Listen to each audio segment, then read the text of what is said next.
মুসলমান ভাইরা আমার, আজকে বলেন তো আমাদের নবীজির পরিচয় নিয়ে আমরা বাড়িতে যাব, যেই নবী কিয়ামতের ময়দানে সেজদায় পড়ে কাঁদবেন, যেই নবীর সুপারিশ বিনে আমরা জান্নাতে যেতে পারবো না, যেই নবী কবরে যাওয়ার পরে যেই নবীর নাম প্রশ্ন করা হবে কোন নেতাকে মেনেছো, আল্লাহ বলবেন ইয়াউমা নাদউ কুল্লু উনাসিম বিইমামিহিম। কিয়ামতের ময়দানে আল্লাহ কোনো মানুষকে এককভাবে ডাকবেন না, আল্লাহ বলবেন বলো কোন নেতার আদর্শকে ফলো করেছো, ওই নেতাকে নিয়ে আয় আমার কাছে। নেতাও জাহান্নামী, কর্মীরাও জাহান্নামী, এমন নেতা আমাদের সমাজে আছে না নাই? এজন্য বিশ্ব নেতা মুহাম্মদুর রাসূলুল্লাহ সাল্লাল্লাহু আলাইহি ওয়াসাল্লাম আর কোনো নেতা হতে পারে না, ঠিক না ব্যাঠিক বলেন? আমাদের নবী, আচ্ছা বলেন তো আমাদের নবীর নাম কি? আওয়াজ দিয়ে বলতে হবে, নাম কি? মুহাম্মদ সাল্লাল্লাহু আলাইহি ওয়াসাল্লাম। নবীজির পিতার নাম আব্দুল্লাহ, মাতার নাম আমেনা, দুধমার নাম হালিমা সাদিয়া, দাদার নাম আব্দুল মুত্তালিব। নবীজির কয়টা মেয়ে ছিল, কয়টা ছেলে ছিল, এগুলি আমরা কিছুই জানি না। কিন্তু অনেক মুসলমান যুবককে যদি বলা হয় হলিউড বলিউডের সুপারস্টার তারকা তারকির নাম বলো, তাদের 14 গোষ্ঠীর বায়োটা দিয়ে দিবে, কিন্তু বিশ্ব নবীর বায়োডাটা দিতে পারে না, এমন নামধারী মুসলমান আছে না নাই? খুব খেয়াল করবেন, ইতিহাস চাপা পড়ে যায়। ইসলামী বিশ্বকোষ থেকে এমন একজন নারীর কথা বর্ণনা করা হয়েছে, আশরায়ে মুবাশশিরা 10জন মানুষকে আল্লাহ তাআলা 10 জন সম্মানিত ব্যক্তিকে জান্নাতের সুসংবাদ দিয়েছেন, কিন্তু এমন 2 জন নারী মা, তাদের জীবনী একবার পড়ে দেখো, তোমার জীবনও সুন্দর হয়ে যাবে।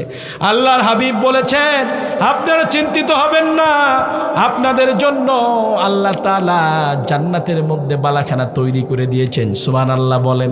এমন 2 জন নারী, একজন নারীর কথা শোনেন, তিনি 1 থেকে নিয়ে 50 বছর অবধি পর্যন্ত আমাদের নবীকে 2 চোখের আড়াল হতে দেয় নাই, নিজের সন্তানের চেয়েও বেশি ভালোবেসেছে। মক্কা থেকে মদিনায় যখন মা আমেনা নিজের স্বামীর কবরটা দেখতে গেলেন, যখন মদিনায় আবার মক্কাতে আসবেন, নিজের শ্বশুর বাড়িতে আসবেন, স্বামী আব্দুল্লাহ ইন্তেকাল করেছে, সেই জায়গায় দাফন করে দেওয়া হয়েছে। 40 দিন পর যখন চলে আসে মক্কা এবং মদিনার মাঝখানে আবহাওয়া প্রান্তরে, মা আমেনার দেহের তাপমাত্রা অস্বাভাবিক বেড়ে গেল। সেই সময় চতুর্দিকে ধুধু মরুভূমি, অন্ধকার, কেউ নাই, শিশু মুহাম্মদ সাল্লাল্লাহু আলাইহি ওয়াসাল্লাম আর নবীজির নিত্যদিনের নবীজির মায়ের বান্ধবী, ওই নারীর নাম ছিল বারাকা। ওই বারাকা এবং নবীজির মা আমেনা একটি উটের পিঠে করে তেনারা গভীর রাত্রিবেলায় অন্ধকার রাত্রে আসতেছেন। সেই সময় মা আমেনার দেহের তাপমাত্রা অস্বাভাবিক বেড়ে গেল, অস্থির হয়ে পড়লেন। তিনি নামলেন একটি উঁচু জায়গার উপরে নামার পরে বললেন মুহাম্মদ সাল্লাল্লাহু আলাইহি ওয়াসাল্লাম ঘুমিয়ে আছেন। ডাক দিয়ে বললেন, ও বোন আমার বারাকা, আমার সন্তান মোহাম্মদ আহমদ, সুবহানাল্লাহ বলেন। উনি তো জন্মের আগেই বাবাকে হারিয়েছেন, আর আজ তার চোখের সামনে বুঝি তার মাকে হারাইতে যাইতেছে। সুতরাং বললে আমার দুনিয়ার জমিনে তার আর আপন বলতে কেউ রইল না, আজ থেকে তুমি তার মা, তাকে ছেড়ে কোথাও যেও না। এই কথা যখন বলল, ওই বারাকা বান্ধবী কাঁদতে আরম্ভ করলেন। শিশু মোহাম্মদের ঘুম ভেঙে গেল, দৌড় দিয়ে গিয়ে মাকে এমনভাবে জাপটায় ধরলেন গলাটা, মা আমেনার নিঃশ্বাস বন্ধের উপক্রম যেন হয়ে যায়। মা আমেনা নিজের সন্তানকে শেষ বিদায়ের আদর গালে মুখে চুমু খায়, আদর করে দেয়। মুহাম্মদ সাল্লাল্লাহু আলাইহি ওয়াসাল্লাম অন্ধকারের মধ্যে যখন ভয় পেয়ে যায়, শিশু নবী মাকে জাপটায় ধরলেন। সেই সময় মাকে গলা জাপটায় ধরা অবস্থায় মা আমেনা দুনিয়ার জমিন থেকে শেষ নিঃশ্বাস ত্যাগ করলেন। 2টি প্রাণ লাশের পাশে বসে কান্নায় ভেঙে পড়তেছে। মরুভূমিতে বালু ঝড় শুরু হলে টেকা মুশকিল হয়ে যায়, ওই জায়গায় দাঁড়িয়ে থাকা মুশকিল হয়। নবীজির মায়ের পরের মা ওই বারাকা বর্ণনা করেন, আমি কি করব শিশু মোহাম্মদকে নিয়ে, আমরা 2টি প্রাণ লাশের পাশে বসে কান্না করলাম। যতক্ষণ কাঁদতে মন চাইল, যতক্ষণ চোখের পানি ছিল। আমি চিন্তা করে দেখলাম বালু ঝড় শুরু হয়ে গিয়েছে। আমার হাত দিয়ে বালুগুলি সরিয়ে একটা গর্ত করলাম। গর্তটা করার পরে মা আমেনাকে সেই জায়গায় শুইয়ে দিলাম। কিছুক্ষণের মধ্যেই বালু ঝড় এসে গর্তটা পূরণ হয়ে গেল। সারা রাত ভর আমরা কাঁদলাম। সকালবেলায় শিশু মোহাম্মদকে নিয়ে আসলাম তার দাদার কাছে। ওই নারী এমন একজন নারী, 1 থেকে নিয়ে 50 বছর অবধি পর্যন্ত আমার নবী মোহাম্মদকে দু চোখের আড়াল হতে দেয় নাই। সুবহানাল্লাহ বলেন। সেই কিশোরী বারাকাকে দাস ব্যবসায়ীরা মক্কার দাস দাসী বেচা কেনার বাজারে বেচতে নিয়ে আসেন। কুরাইশ সর্দার আব্দুল মুত্তালিবের ছেলে আব্দুল্লাহর বিবাহের কথাবার্তা চলছিল।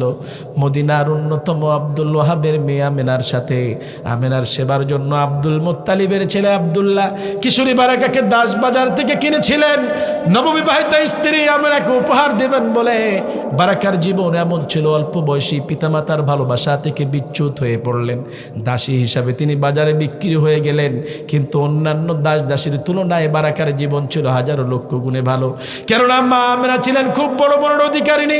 তিনি বারাকাকে কখনো নিজের দাসী হিসাবে দেখেন নাই, বরং সঙ্গী অপেক্ষ সাথী হিসাবেই গ্রহণ করেছিলেন। নবীজির পিতা আব্দুল্লাহ মাতা আমেনার বিবাহ হয়ে গেল। বিবাহের 2 সপ্তাহ পর নবীজির দাদা আব্দুল মুত্তালিব তেনার নববিবাহিতা ছোট ছেলে আব্দুল্লাহকে বললেন, মক্কা থেকে বাণিজ্য কাফেলা সিরিয়ার উদ্দেশ্যে ব্যবসার জন্য রওনা হয়ে যাইতেছে, তুমিও কিছু দ্রব্য সামগ্রী নিয়ে তাদের সঙ্গে রওনা হয়ে যাও। নবীজির পিতা আব্দুল্লাহ ছিলেন দেহ ভয়াবহ, আরবের অন্যতম সুদর্শন যুবক, সুস্বাস্থ্যবান আর বলিষ্ঠ। তেনার আচার ব্যবহার ছিল দৈহিক সৌন্দর্যের মতোই। এমন লোককে স্বামী হিসাবে পেয়ে মা আমেনা নিজেকে ধন্য সৌভাগ্যবতী মনে করতেন। কিন্তু বিবাহের 2 সপ্তাহ পর স্বামীর সঙ্গ হারাইতে হবে এটি মোটেও চিন্তা করেন নাই। কোনো মা চায় না নতুন বিবাহ হওয়ার পর তার স্বামী তার কাছ থেকে আলাদা হয়ে থাকুক, এমন চায় কি? বলেন চাইবে? আজকে অনেক ভাই নতুন বিয়ে করে 2 দিন সংসার হয় নাই, স্ত্রীকে রেখে বিদেশে যান। এই বিদেশে যাওয়া আপনার জন্য হারাম। কথা বলেন না কেন? স্ত্রীর থেকে পারমিশন নিয়ে আপনি যাবেন, বিবাহ করলেন 2 দিন হয় না, আপনি বিদেশে টাকার জন্য পাড়ি জমাচ্ছেন। আল্লাহ কি আপনাকে না খাওয়ায় রাখছে নাকি? কথা কন না কেন? না খাওয়ায় রাখবে? আল্লাহ তাআলা খাওয়ায় রাখবে। নবীজির পিতা ওই সময় প্রথা ছিল ব্যবসা করতে হতো এক দেশ থেকে আর এক দেশে। নবীজির পিতা আব্দুল্লাহকে আড়ালে ডেকে নিয়ে আমেনা ডাক দিয়ে বলল, স্বামী আমার প্রাণের স্বামী, আমার হাতের বিবাহের মেহেদির রং এখনো শুকিয়ে যায় নাই, এই বিচ্ছেদ বেদনা আমি কেমন করে সইব? মা আমেনা এই সিদ্ধান্তে ছিলেন মর্মাহত।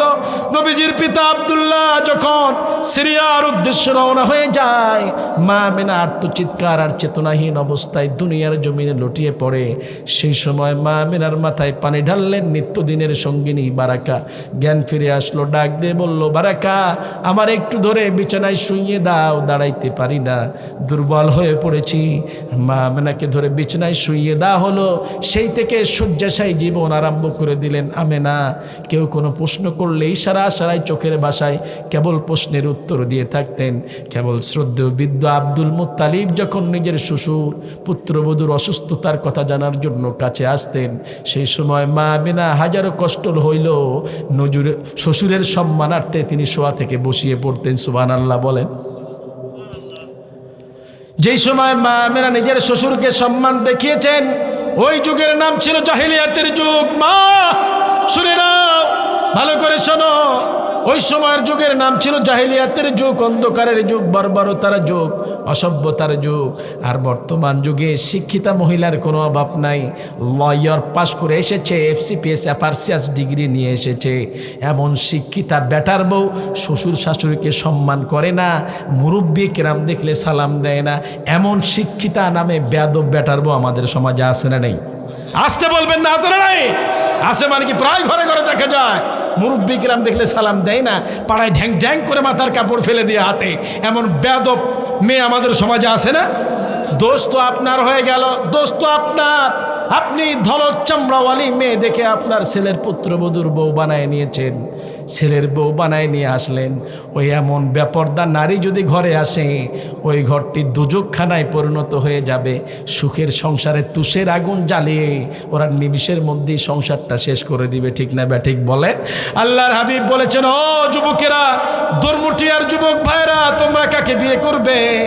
অবশ্যই আল্লাহর হাবিব বলেছেন, বুখারীর বর্ণনায় বিশ্বনবী সাল্লাল্লাহু আলাইহি সাল্লাম বলেছেন, ক্বালা তুনকাহুল মারআতু লিআরবাঈ, চারটি বিষয়ের প্রতি লক্ষ্য করে একজন নারীকে বিবাহ করা হয়। আল্লাহর হাবিব বললেন, লিমালিহা সম্পদ, ওয়ালিহাসাবিহা বংশ, ওয়াজামালিহা সৌন্দর্য, ওয়ালিদীনিহা ধার্মিকতা। এই চারটি বিষয়ের প্রতি লক্ষ্য রেখে একজন নারীকে আমরা বিবাহ করে থাকি। কিন্তু আল্লাহর হাবিব বলেছেন, লিমালিহা সম্পদ, ওয়ালিহাসাবিহা বংশ, ওয়াজামালিহা সৌন্দর্য, এই তিনটি না হইলেও চলবে। ওয়ালিদীনিহা, মেয়েটা যদি ধার্মিক হয়ে যান, দিনদারিনী হয়, তাহলে ফাজবার বিদাতিদ দাইনি তারিবাত ইয়াদাক, এমন নারীকে তোমার পুত্রবধূ বানায় নাও। আল্লাহর কসম, আল্লাহর হাবিব বলেছেন, ওই ঘরটি, এমন নারী যদি ঘরে আসে, ওই ঘরটি জান্নাতের টুকরায় পরিণত হয়ে যাবে। সুবহানাল্লাহ বলবেন না? কিন্তু আপনি এমন নারীকে বিবাহ করেছেন, স্বামীর মুখের উপরে কথা বলে, অন্যায় কাজ করে, বেপরোয়া অবস্থায় বাইরে ঘোরে, এমন মেয়েকে বিবাহ করলে ওই মেয়ের দ্বারা কোনো সুখ পাওয়া যাবে? অশান্তি টেনে নিয়ে আসবে। আপনি একটা কথা বলবেন, আপনার মুখের উপরে আর একটা কথা বলে বসে থাকবে। মুসলমান ভাইয়েরা আমার, জেলে মাছ ধরেছে, বিশাল বড় এক কাতলা মাছ। আপনারা বিরক্তি হচ্ছেন মনে হয়। ভাইজান কিছু বলে গেল নাকি? কিছু বলেন? হ্যাঁ, তো অবশ্যই দেবো, তা তো দেবো ইনশাল্লাহ। যুবকদের আবদার আমি রাখবো না তো রাখবো কেন? আমিও যুবক, আমার যুবক ভাইরাও যুবক, তাদের প্রতি এক্সট্রা একটা মহব্বত, ভালোবাসা আমার ভিতরে আছে। আল্লাহ তাআলা আমার যুবক ভাইদেরকে এই মাহফিলের জন্য নাজাতের ওসিলা বানায় দেন, পড়ছি আমিন। মুসলমান ভাইরা আমার, জেলে মাছ ধরেছে, বিশাল বড় এক কাতলা মাছ নদীতে। আপনাদের এলাকায় নদী নাই? নদীতে একটা মাছ পাইছে, বিশাল বড় কাতলা মাছ। জেলের জীবন দশে এত বড় মাছ জেলে পায় নাই। ওই মাছটা পাওয়ার পরে জেলে রাজ দরবারে নিয়ে গেছে, রাজার খুব প্রিয় খাবার ছিল মাছ। ওই মাছ রাজা পাওয়ার পরে মহা খুশি, এত বড় মাছ রাজাও কোনোদিন খায় নাই। মাছটা পেয়ে রাজা জেলেকে খুশি হয়ে 100 স্বর্ণ মুদ্রা কিংবা 100 টাকা পুরস্কৃত করেছে। পাশের সিটেই বসা ছিল রানী, 100 টাকা মানে অনেক টাকা। রানী পাশের সিটেই বসা ছিল, ডাক দিয়ে কানে কানে ফিস ফিস কইরা কয়, রাজা আপনি এটা কী করলেন? কয় কেন? আপনি একটি মাছের বদলে তারে 100 টাকা দিয়ে দিলেন। বড় জোরে এই মাছটা বাজারে উঠাইলে 10 টাকা দাম হতো। আপনি রাজা খুশি হয়ে তারে 15 টাকা দিতে পারতেন, আপনি খুশি হয়ে তারে 20 টাকা দিতে পারতেন, কিন্তু আপনি তাকে 100 টাকা দিয়ে দিলেন। এত টাকা দিয়ে কেন মাছ কিনলেন? আপনি মাছ ঘুরাই দেন, টাকা ফিরাই নেন।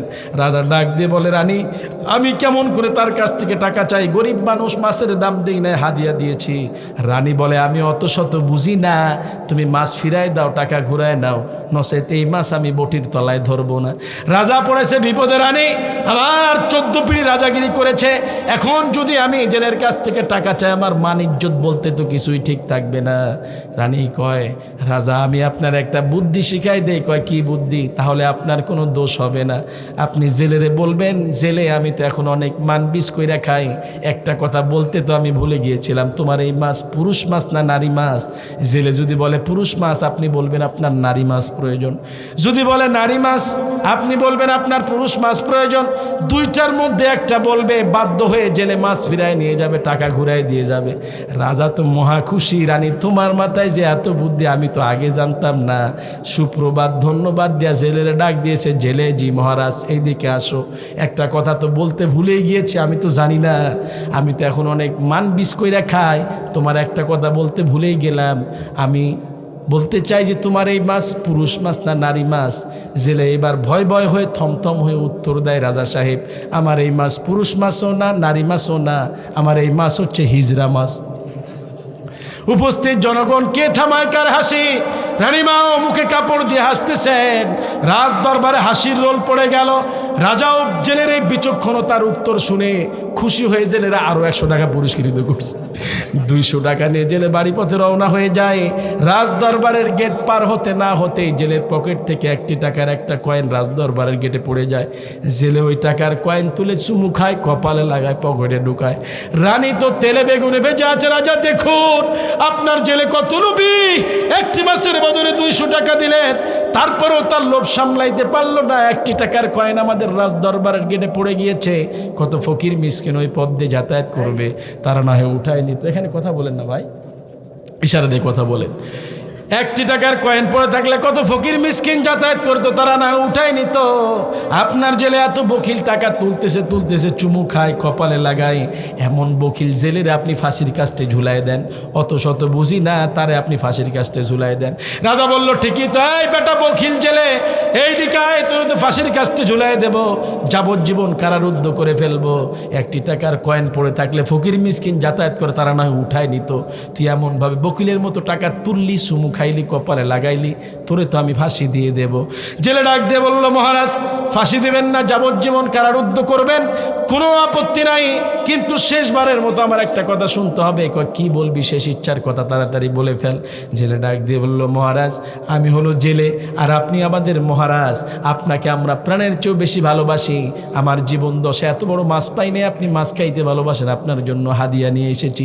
মাছের বদলে 200 টাকা দিলেন, টাকার কোনো লোভ ছিল না।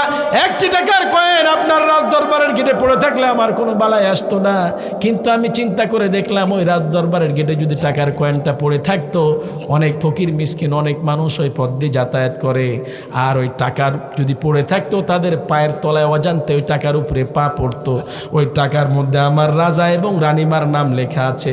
আমি জেলে, আমার রাজা রানীমা অপমান অপদস্থ হবে, আর আমি জেলে বসে থাকবো, আমার জীবন থাকতে তা কখনো মেনে নিতে পারবো না।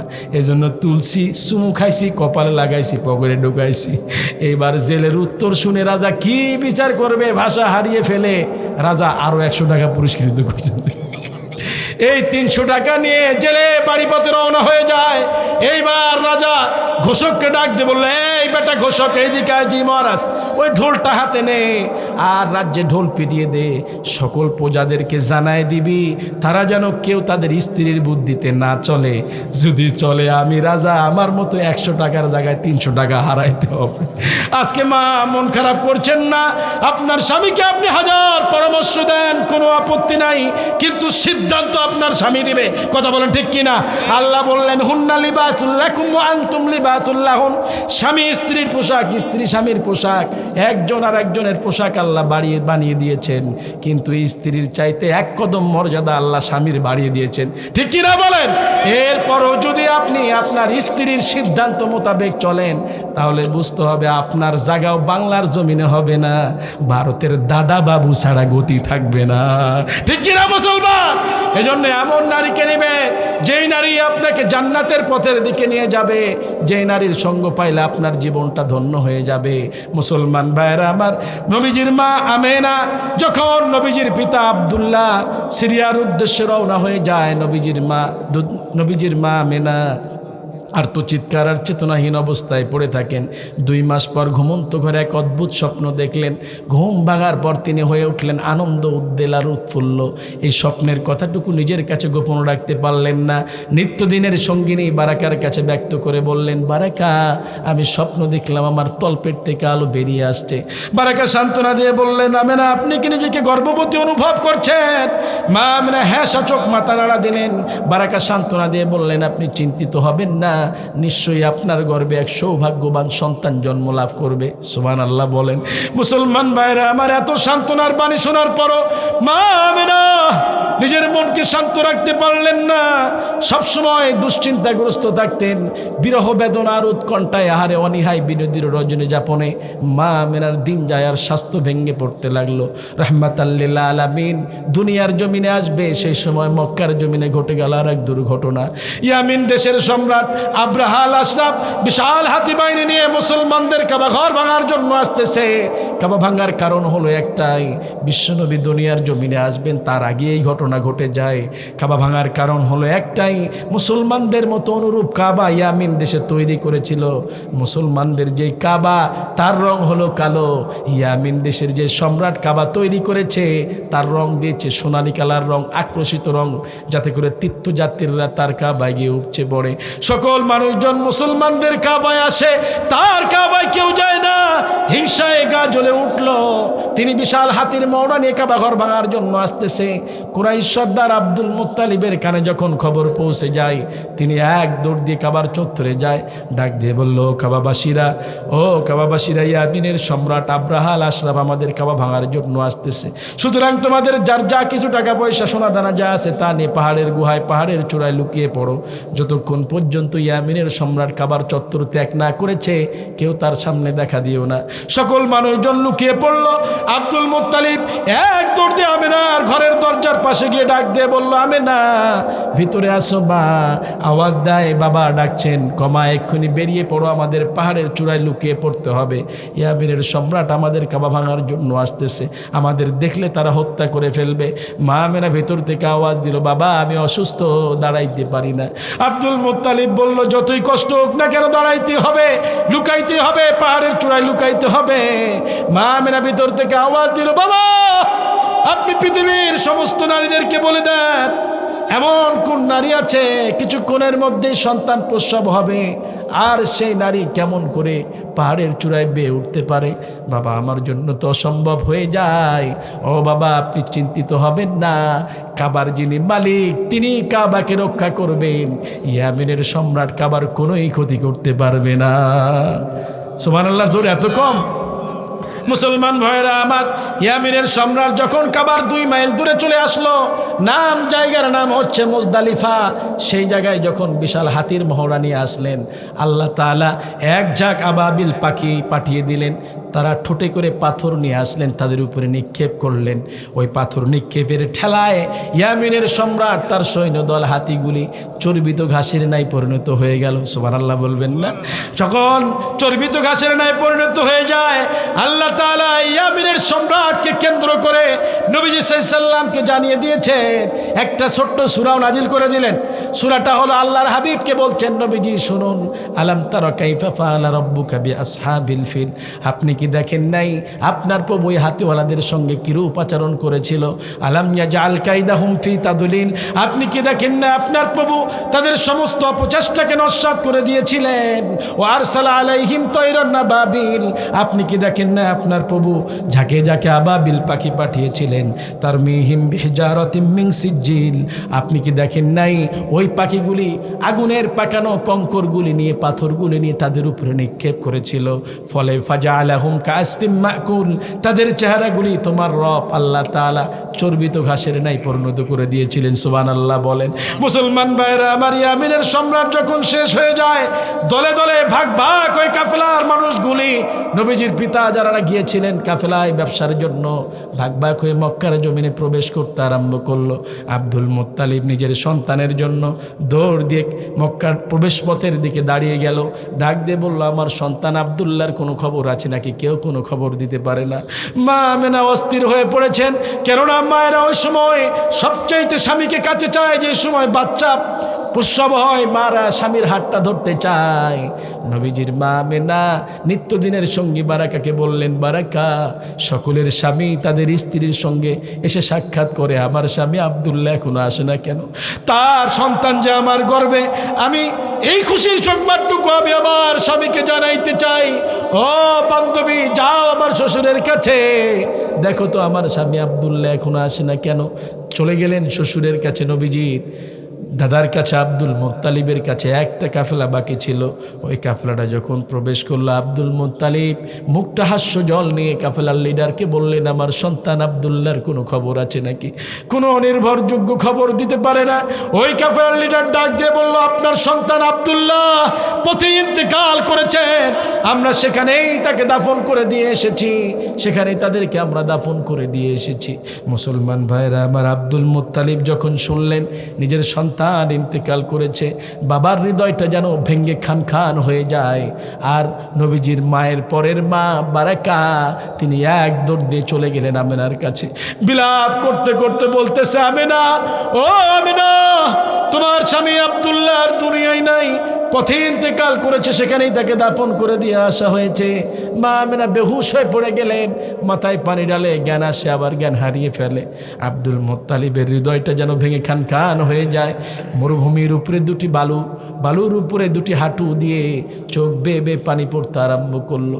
কেননা বাবার তো সবচাইতে পৃথিবীর জমিনে এর চাইতে কষ্ট বাবার জন্য আর কিছু হতে পারে না। যেই সময় বাবা জীবিত থাকা অবস্থায় সন্তানের লাশ বাবার কাঁধে বহন করা লাগে, ঠিক না ব্যাঠিক বলেন? এর চাইতে কষ্ট করার কিছু হতে পারে না। আমি তো এমনও দেখেছি, আমার পার্শ্ববর্তী গ্রাম, হঠাৎ একজন যুবক ছেলে ইন্তেকাল করলো, মা তো যখন সন্তানের লাশটি দেখে মুরগি মুরগি জবেহি করে ছেড়ে দিলে যেমন ছটপটায়, মা ওইরকম পাগলি হয়ে পড়েছে। আত্মীয় স্বজনরা লাশের চতুর্পাশে কান্নায় ভেঙে পড়ে, বাবার হৃদয়টা যেন ভেঙে খান খান হয়ে যায়। ওই বাবা এক দৌড় দিয়ে চলে যায় কোনো নির্জন এলাকায়, কেননা অন্যান্য মেয়ে মানুষদের মতো তো বাবা কান্না করতে পারে না। বাবা যেন আকাশের দিকে তাকিয়ে কি যেন ফেলায় বলতেছে, আল্লাহ আমার মানিকের জীবনটা ভিক্ষা দাও, আমার জীবনটা তুমি কেড়ে নাও। বারবার যেন কিভাবে ডেকে ডেকে বলতেছে। মুসলমান ভাইরা আমার, এই কথা যখন বলে বন্ধুরা গিয়ে সান্ত্বনা দেয়, ভাই ধৈর্য ধরো, অস্থির হয়ে না, মানুষ তো জন্মাইলেই মরতে হবে, ধৈর্য ধারণ করো, তুমি চিন্তিত হয়ে না, নিজের অন্তরে বুঝ দাও। কিন্তু কোনো বুঝ বাবার অন্তরে মানে না, বাবারে কেউ সান্ত্বনা দিয়ে থামাইতে পারে না। বাবা যেন বারবার কান্নায় ভেঙে পড়তেছে। সকলে মিলে বাবাকে নিয়ে আসলেন, লাশটা দাফন করতে হবে। সকল মানুষজন সন্তানের লাশ নিয়ে যায় গোরস্থানের দিকে। ওই মা বেহুশ হয়ে আছেন, মা তো মাই হয়, বাবা তো বাবাই হয়। যখন ওই মা বেহুশ হয়ে পড়ে আছেন, বাবাকে নিয়ে যাওয়া হয়, মানুষেরা দুই দিক থেকে ধরে নিয়ে যায়। ওই বাবা সকল মানুষের দৃষ্টি রাস্তার দিকে, গোরস্থানের দিকে হেঁটে যায়, রাস্তার দিকে দৃষ্টি, কিন্তু বাবার দৃষ্টি রাস্তার দিকে নয়, ওই মরা সন্তানের খাটলিয়ার দিকে যেন বারবার তাকাইতেছে। বাবা উজুট খেয়ে পড়ে যায়, আবার মানুষেরা ধরে বাবাকে দাঁড় করে দেয়, আবার উজুট খায় পড়ে আবার দাঁড় করে দেয়। এভাবে পালাক্রমে গোরস্থানের পাড়ে নিয়ে যাওয়া হলো। মুসলমান ভাইরা আমার, তোমার বাবা যদি জীবিত থাকে, একটিবার বাবার চেহারার দিকে তাকিয়ে দেখো, মায়ের চেহারার দিকে তাকিয়ে দেখো, দেখবে দুনিয়ার সব কষ্ট তোমার ভিতর থেকে দূর হয়ে যাবে। ওই আব্বা যখন বাবাকে নিয়ে যাওয়া হয়, ওই বাবা গোরস্থানের পাশে কেউ বাবাকে দাঁড় করাইতে দেয় না, দূরে দাঁড় করায় রাখছে। বাবা কান্নায় ভেঙে পড়ল। বন্ধুবর্গ, লোকেরা, আমার গ্রামবাসীরা, আমার সন্তানকে আর একটি বার দেখার জন্য আমার সুযোগ দাও। কেউ বলে দেখতে দাও, কেউ বলে দিও না, কেননা বাবা তো সন্তানের মুখ দেখলে সইতে পারবে না। বাবার কান্না দেখে কেউ কেউ রাজি হয়ে গেলেন, দেখার জন্য সুযোগ দেওয়া হোক। ওই বাবাকে যখন গোরস্থানের পাড়ে নিয়ে আসা হলো, সন্তানের লাশটি কেবলা দিকে আছে না অন্য দিকে আছে, মুখ থেকে যখন কাফনের কাপড়টি সরানো হলো, বাবা মানুষরা ধরেছিল, মানুষের হাতগুলি ঝাটকায় ফেলায় গোরস্থানের মধ্যে লাফ দিয়ে দেয়। গোরস্থানে লাফ দিয়ে মরা সন্তানের লাশটাকে বুকের মধ্যে ঝাপটায় ধরে গালে মুখে চুমুকায় আর বলে, আমার মানিক, ও আমার পাড়ি প্রতিবেশী, ও আমার বন্ধুবর্গ যারা আছো, আমার মানিকের একাকিত্ব দাফন করে দিও না, আমার মানিকের সঙ্গে তোমরা আমাকে দাফন করায় দাও। ওই গোরস্থানের পাশে আমি উপস্থিত ছিলাম, এমন কোনো সন্তান নাই যাদের বাবা জীবিত ছিল। এক দৌড় দিয়ে বাবার কাছে চলে যায়, বাবাকে জাপটায় ধরে বলে, আব্বা তুমি যে আমার এত ভালোবাসো, এত মহব্বত করো আব্বা, আমি তো বুঝতে পারি নাই, আজকে বুঝতে পারতেছি। ওই বাবা তার সন্তানকে হারিয়ে যে পাগল হয়েছে, মা তো বেহুশ হয়ে পড়ে আছে। আব্বা এতদিন হেলাই খেলায় তোমার দেখতাম, আব্বা তুমি যে আমার এত ভালোবাসো, এমন কোনো মানুষ নাই যে কান্নায় ভেঙে পড়ে নাই। ও মুসলমান ভাইরা আমার কথার উদ্দেশ্য হলো, আজকে যাদের বাবা জীবিত আছে, মা জীবিত আছে, মা বাবাকে ভালোবাসতে বুঝি না, যদি মরে যায় বুঝতে পারবা তাদের কাছে সন্ধান নাও যাদের আব্বা আম্মা দুনিয়া ছেড়ে কবরে গেছে। এর চাইতে কষ্ট করার কিছু হতে পারে না ওই সন্তানের জন্য। যেই সন্তানের মাথার উপরে বাবা মা নাই, তার চাইতে কষ্ট করার কোনো কিছু হতে পারে নাকি? এর চাইতে কষ্টকর কিছুই হতে পারে না। সুতরাং বাবা যদি জীবিত থাকে, আজকে রাত্রে গিয়েই ওই ছোট্টবেলা যেমনি দৌড় দিয়ে আব্বা বলে বুকে জাপটায় পড়তে, বাবা ঘুমিয়ে আছে, রাত্রেবেলায় বাবার পাটাতে তেল মালিশ করায় দেন, পাটা টিপিয়ে দেন, মায়ের পা টিপিয়ে দেন, মায়ের কপালে চুমু খান, মাকে আম্মা আম্মা বলে ডেকে ডেকে মুখে ফেনা উঠায় ফেলেন। মা খুশি হয়ে যাবে, মা খুশি হলে আল্লাহও খুশি হয়ে যাবে। ঠিক না ঠিক বলেন? আজকে অনেকের অনেক ভাই আছে এখানে যারা উপস্থিত আছে, অনেক মা আছে, অনেকের বাবা নাই, মা নাই, শ্বশুর নাই, শাশুড়ি নাই, সন্তানকে হারিয়ে ফেলেছে, কেউ স্ত্রীকে হারিয়ে ফেলেছে। এমন এতিমরা আমাদের সঙ্গে এই জায়গায় আসে না নাই? আসে না নাই? কথা বলেন, কারা কারা আছেন? দোকানে হাত তুলে গভীর রজনীতে যারা এতিম, হাত উঠান। কিংবা আব্বা নাই, আম্মা নাই, কিংবা শ্বশুর নাই, শাশুড়ি নাই, সন্তান নাই, আমার সঙ্গে হাত উঠান যে এই যুবকেরা ইসলামকে, আল্লাহর দ্বীনকে কায়েম করার জন্য নিজের জীবন দিতে প্রস্তুত আছে। ঠিক কিনা বলো মুসলমান ভাইরা? এরা কারো সামনে মাথা নত করতে পারে না। আজকে ভারতবর্ষের দিকে তাকাইলেই দেখা যায় আমার যুবকদের ভূমিকা ইসলামের প্রতি কতখানি। আলহামদুলিল্লাহ বলেন। ভারতের বাবরি মসজিদের আদলে নতুন বাবরি মসজিদ ভিত্তি স্থাপন হলো। ওই যুবকেরা, মুর্শিদাবাদের যুবকেরা একটি দুইটি করে ইট নিয়ে ভারতের সন্ত্রাসী উগ্রপন্থী হিন্দুদের রক্তরাঙ্গা চক্ষুকে পরোয়া করে নাই। তারা জানে গোলাবর্ষণ হতে পারে, জেল হতে পারে সন্ত্রাসীদের দ্বারাই, কিন্তু তারপরও যুবকরা মাথা নত করে নাই, মসজিদের ভিত্তি স্থাপন করেই ছাড়েছে। আলহামদুলিল্লাহ বলেন। এতেই বোঝা যায় যে ইসলামকে আমার যুবকেরা কত ভালোবাসে। আজকের এই ধর্মটিয়ার যুবক ভাইরা অনেকে নামাজে যায় না, তাই বলে এইটা মনে করো না আজকে নামাজে যাচ্ছে না, আমরা নসিহত করছি, আমরা বুঝাচ্ছি কাল নামাজে যাবে। কাল যাবে না তো শুক্রবার জুমার দিনে যাবে, জুমার সালাত গিয়ে আদায় করবে। কিন্তু এইটা মনে করো না আমার মসজিদকে ভাঙতে আসলে, ওই বাবরি মসজিদ যেমনভাবে ভেঙেছ, কোনো সন্ত্রাসী উগ্রপন্থী হিন্দুরা যদি আমার মসজিদকে ভাঙতে আসে, তার বুকের উপরে পা দিয়ে জিব্বা টেনে বের করে কুত্তা দিয়ে খাইয়ে দিব আমার যুবক ভাইরা। কথা বলেন ঠিক কিনা মুসলমান? এই যুবকরা মাথা নত করার জাতি নয়। আমরা 313 জন মুসলমান নিয়ে বদরের যুদ্ধে লড়েছিলাম। আমরা সেই দিন ময়দান ছেড়ে দেই নাই। 313 জন ঘোড়া ছিল না, ভাঙ্গা তরবারি, মাত্র কয়েকটা ঘোড়া নিয়ে হাজার পতাধিক কুরাইশ বাহিনীর বিরুদ্ধে সেই দিন নবী মুহাম্মদ সাল্লাল্লাহু আলাইহি ওয়াসাল্লামের নেতৃত্বে আমরা লড়াই করে কোরআনের সূর্য ছিনিয়ে এনেছিলাম। আমরা সেই দিন ময়দান ছেড়ে দেই নাই। উহুদের ময়দানে শেষ পর্যন্ত লড়েছি, জমিন ছেড়ে দেই নাই। তায়েফের ময়দানে আমাদের নবীজি মার খেয়েছেন, খন্দকের প্রান্তরে আমরা বিজয় ছিনিয়ে এনেছি। ওই আফ্রিকার ভূখণ্ডে আমরাই কালেমার ঝান্ডাবাই পতাকা উত্তোলন করেছিলাম। ওই ফিলিস্তিনের শত শত বিল্ডিং তৈরি করেছিল। অতএব cowards time any time before their dead the valiant never taste of that but once. কাপুরুষেরা মৃত্যুর পূর্ব অনেকবার মরতে পারে, কিন্তু এক পিতার রক্তে মর্দে মুমিন। আল্লাহ বিশ্বাসী, তাওহীদবাদী, একত্ববাদী মুসলমান যারা জন্মগ্রহণ করে, তারা আল্লাহ ছাড়া কারুর সামনে তাদের মাথা নত করতে পারে না, পারে না, পারে না। কথা বলেন ঠিক কিনা মুসলমান? এই যুবক মাথা নত করার জাতি নয়। আসতে বলবেন না, ঠিক কিনা বলেন? এরা মাথা নত করতে পারে না। এই শিক্ষা আমাদের ইসলাম দেয় নেই। মাথা তো নত করবে তারা যারা মূর্তির কাছেও মাথা নত করে, মুখ পোড়া বানর দেখলেও সেখানেও মাথা নত করে, গরু দেখলেও মাথা নত করে।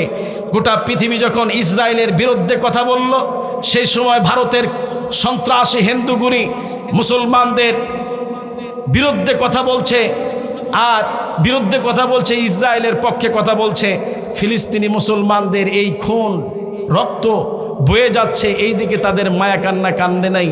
সেই সময় ওই সন্ত্রাসী হিন্দুগুলি ইসরায়েলে গিয়ে ইহুদিদের গির্জা না পেয়ে, ইহুদি যারা পণ্ডিত ছিল তাদের কাছে গিয়ে মাথা নোয়ায় দেয়, আর আরেকটা পণ্ডিত এসে পাছায় লাথি মারে। এর চাইতে লজ্জাজনক, নেককারজনক আর কাজ কোনো কাজই হতে পারে না। কথা বলেন ঠিক কিনা মুসলমান? ওরা যেখানে সেখানে মাথা নুইয়ে দিবে। আমরা পরম সৌভাগ্য আমাদের যে আল্লাহ তাআলা আমাদেরকে ইসলাম ধর্ম, ইসলামের ঘরে, মুসলমানদের ঘরে জন্ম লাভ করার সুযোগ আল্লাহ আমাদের দান করে দিয়েছেন। বলি আলহামদুলিল্লাহ। বরং পাওয়া আমাদের, আমরা না চাইতে মুসলমানের ঘরে জন্ম লাভ করতে পেরেছি। আলহামদুলিল্লাহ রাব্বিল আলামিন। আল্লাহর শুকর আমরা আদায় করতে শেষ করতে পারবো না। ইসলাম ধর্ম